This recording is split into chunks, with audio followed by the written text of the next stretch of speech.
It is almost the end of our series on bread. Have I made any of you hungry these past couple of Sabbaths? Yeah, good.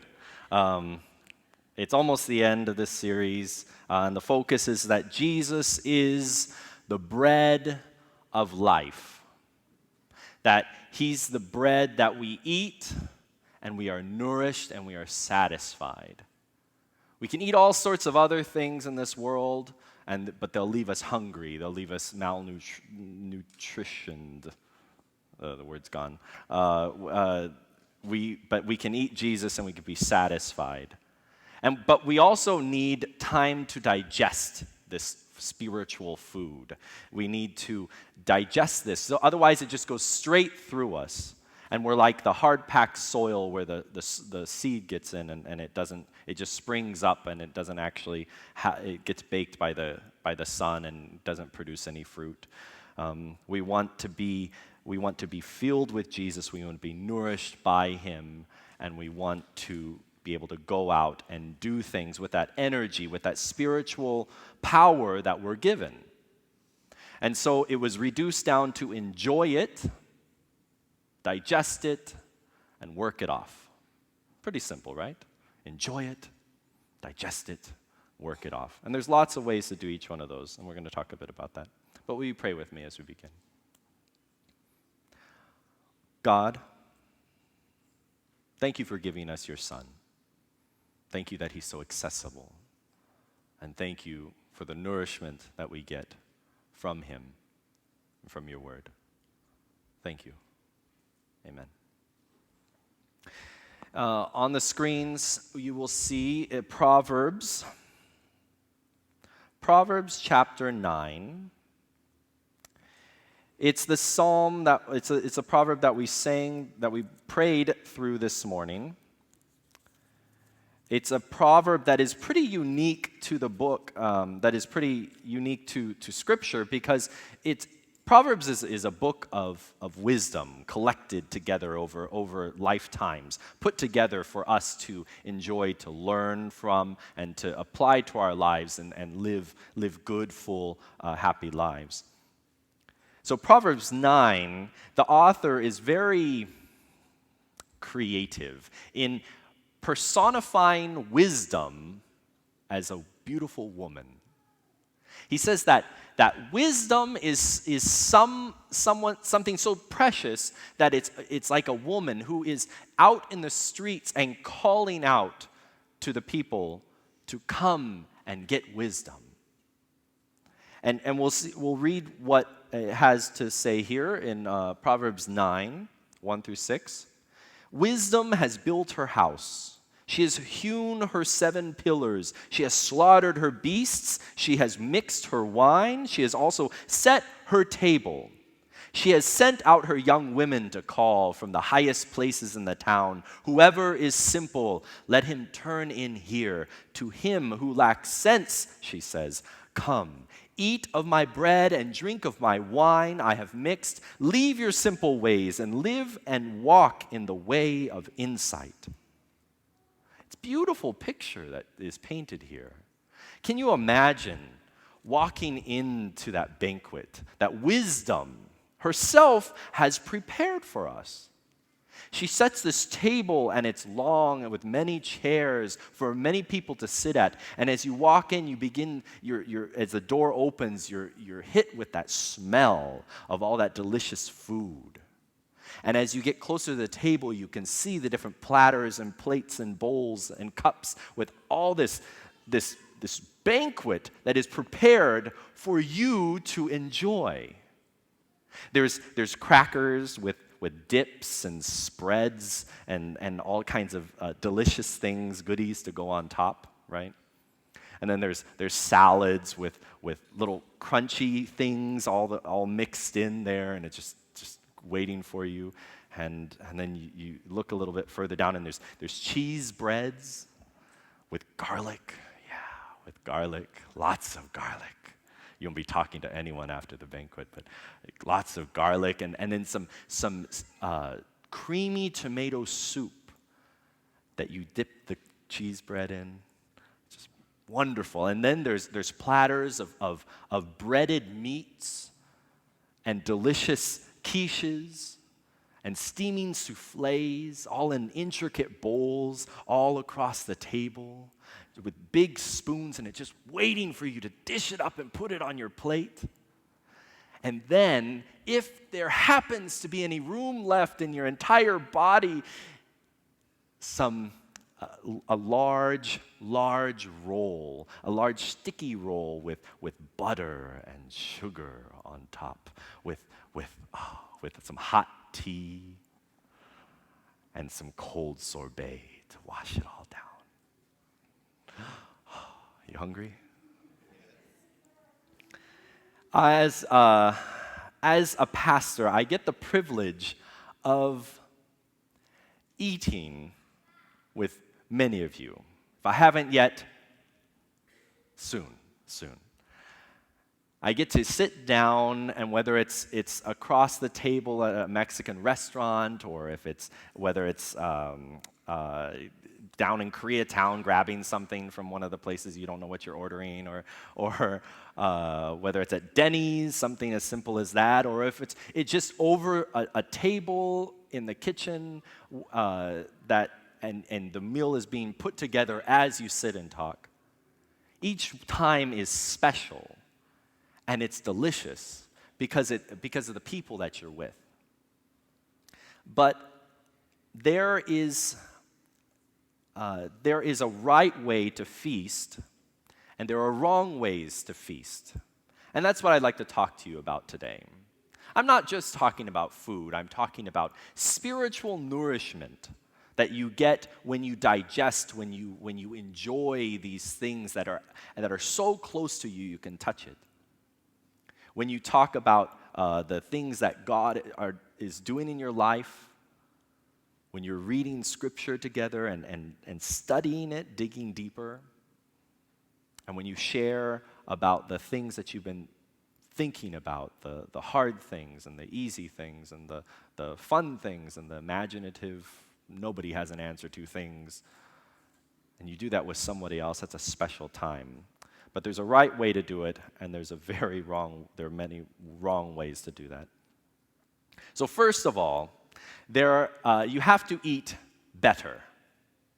You have to eat better. When you go to a feast, right? When you go to a feast, you have to eat better than you normally eat, right? A feast is food that you don't normally get.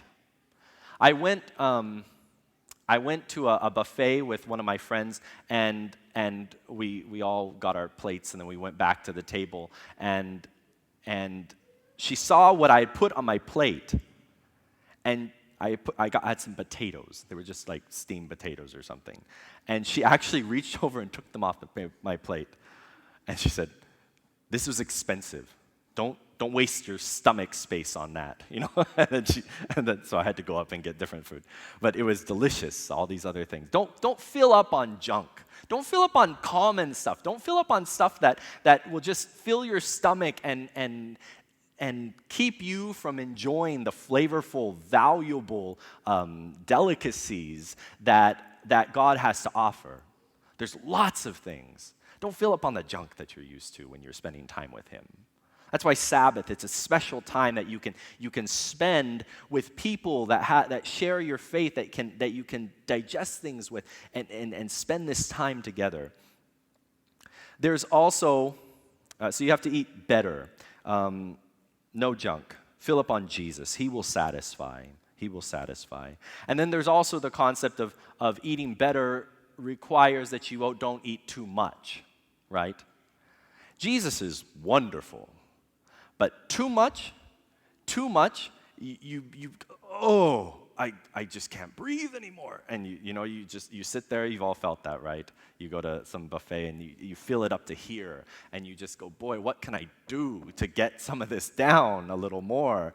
And so it's too much. Your body can't digest. You get indigestion. You need to be careful. And remember, I get to eat tomorrow too. I get to eat tomorrow.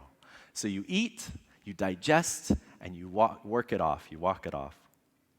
And then also in Ephesians, in the text that you have in your program and also on the screen, it says it talks about this wisdom. It says, "Look carefully then how you walk, not as the unwise, but as wise, making the best use of the time, because the days are evil. Therefore, do not be foolish, but understand what the will of the Lord is. And do not get drunk with wine, for that is debauchery, but be filled with the Spirit."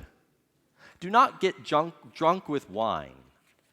You know, there's this concept of appropriate moderation, and when someone who gets drunk, they're taking too much in of something that has a very strong effect on the way they think.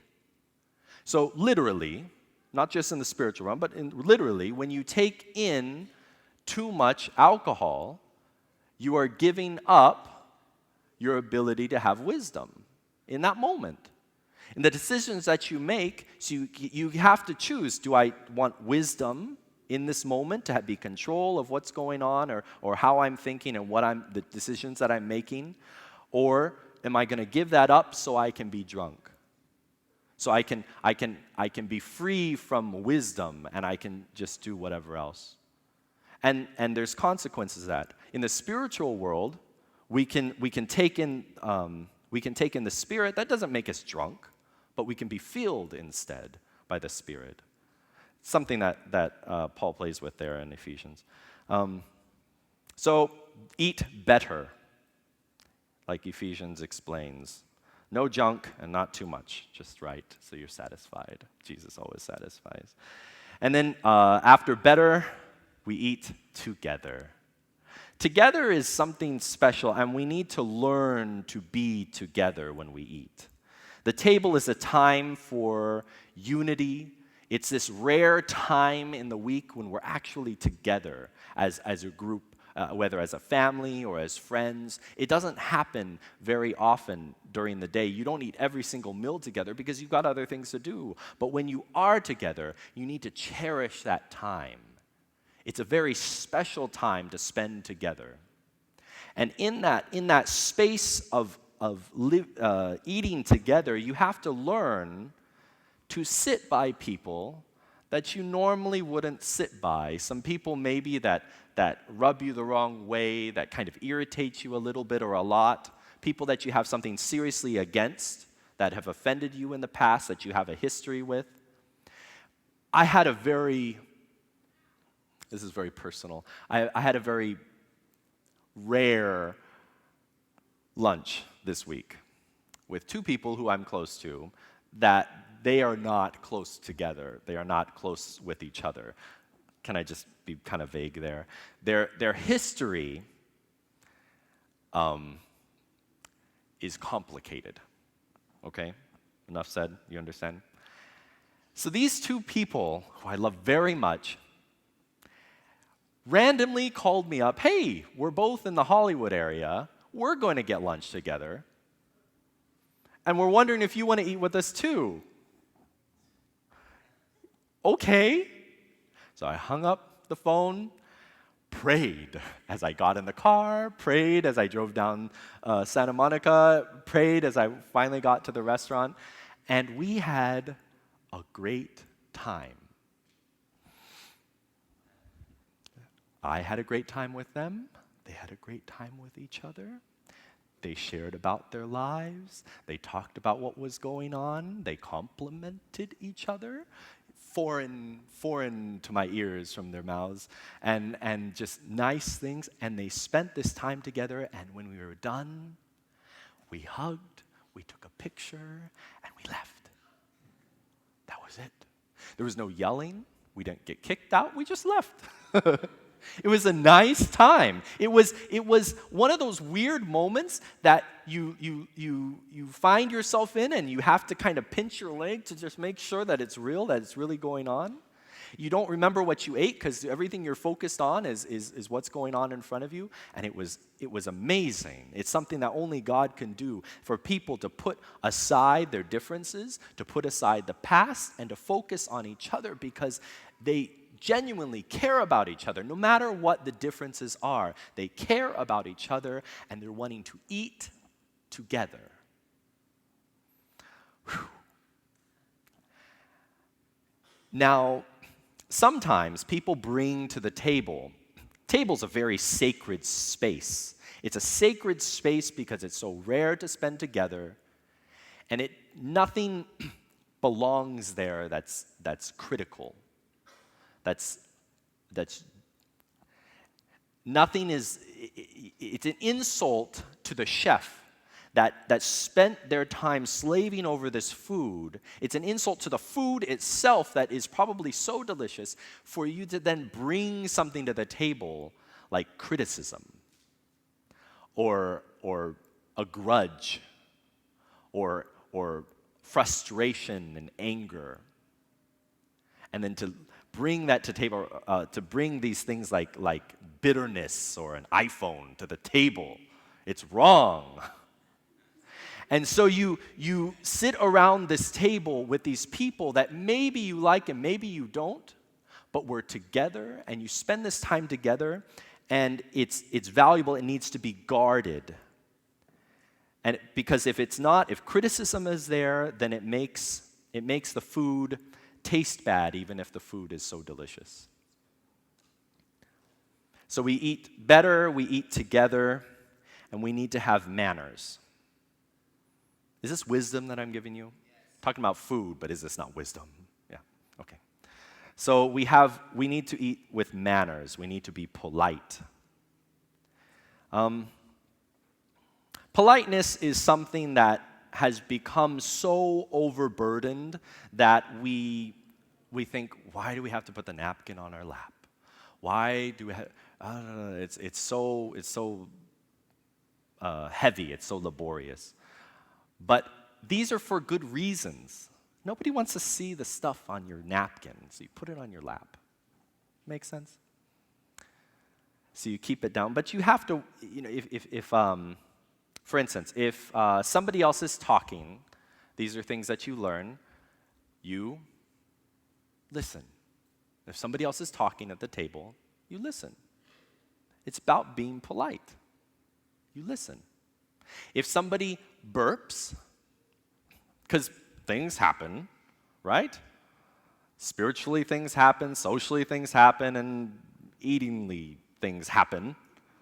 You say, oh, excuse me. I didn't mean for that to come out of my mouth.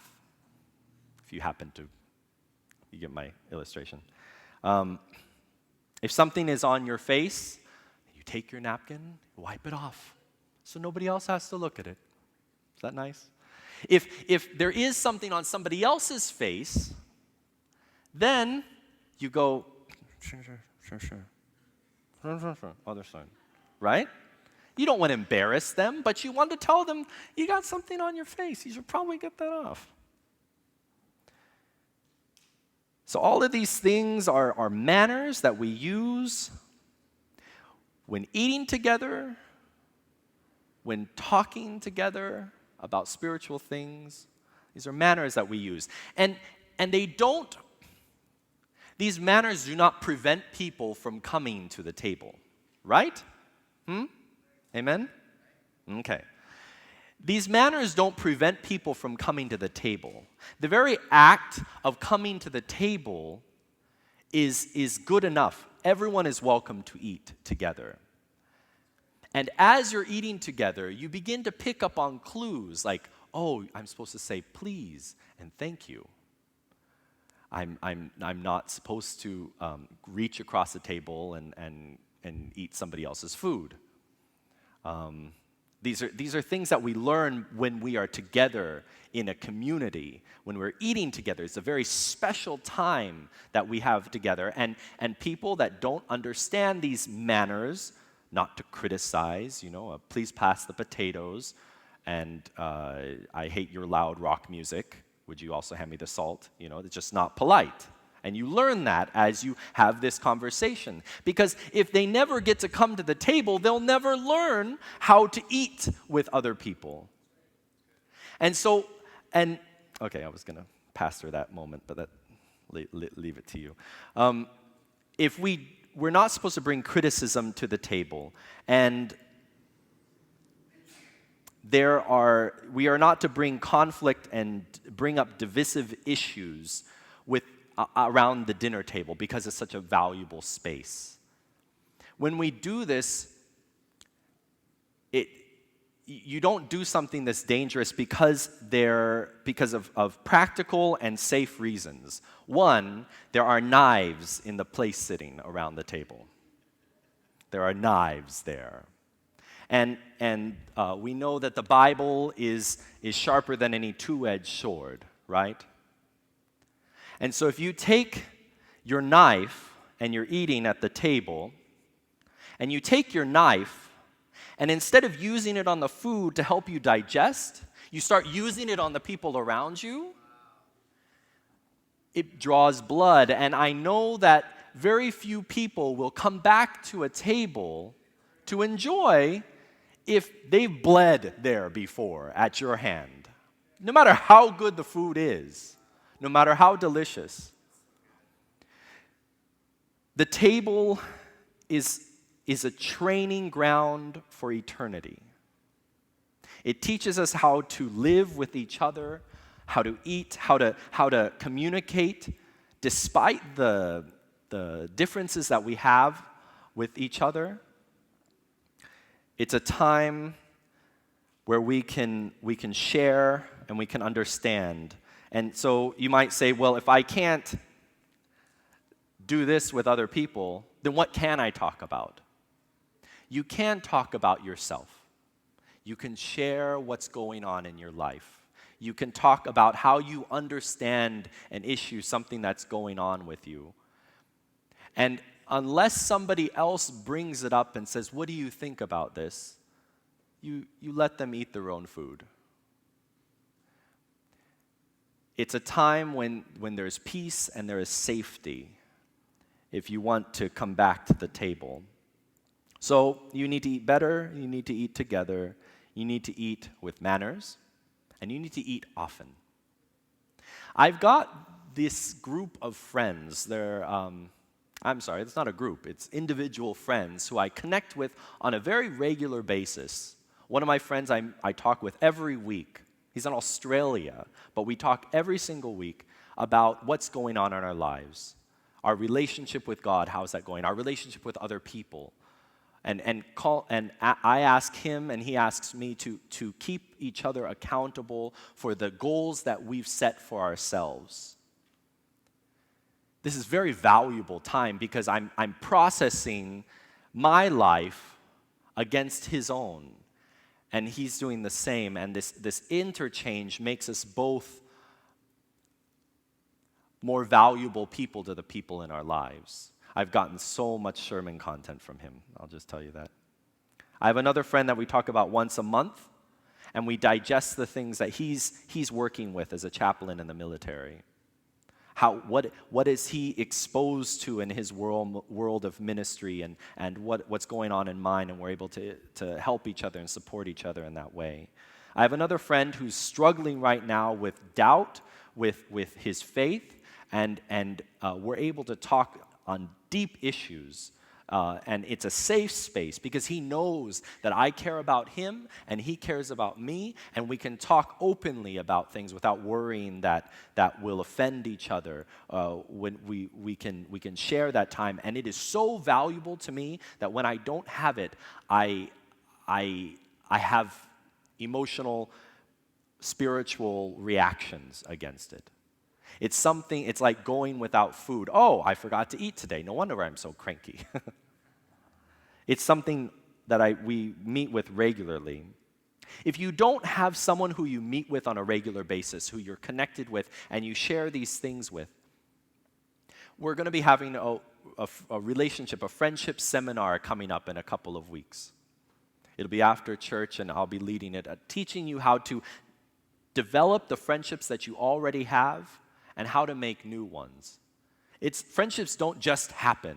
You can't just wait for a best friend to just pop up where you can share these things with. You have to invest a lot of positive experiences, a lot of mutually beneficial times together. And as that grows, and I can show you some tools of how to do that, then you have someone that you can share this experience with. Make eating together a priority in your life. Make this time to digest. You have to eat alone sometimes in order to survive. You have to be by yourself, and you have to eat your meal by yourself in your bedroom, sitting on the corner of your bed. You have to do that sometimes. You have to open up the Bible and read through something that you really don't understand and pray through it between you and God alone. But then to eat with somebody else, to sit across a table from someone and share what's going on in your life, that adds such value, such experience, that feeds a lot more than just your body. So, around this special table, this training for eternity, remember to enjoy it, to digest it, and to work it off. Is that wisdom? I think it is. God bless you all.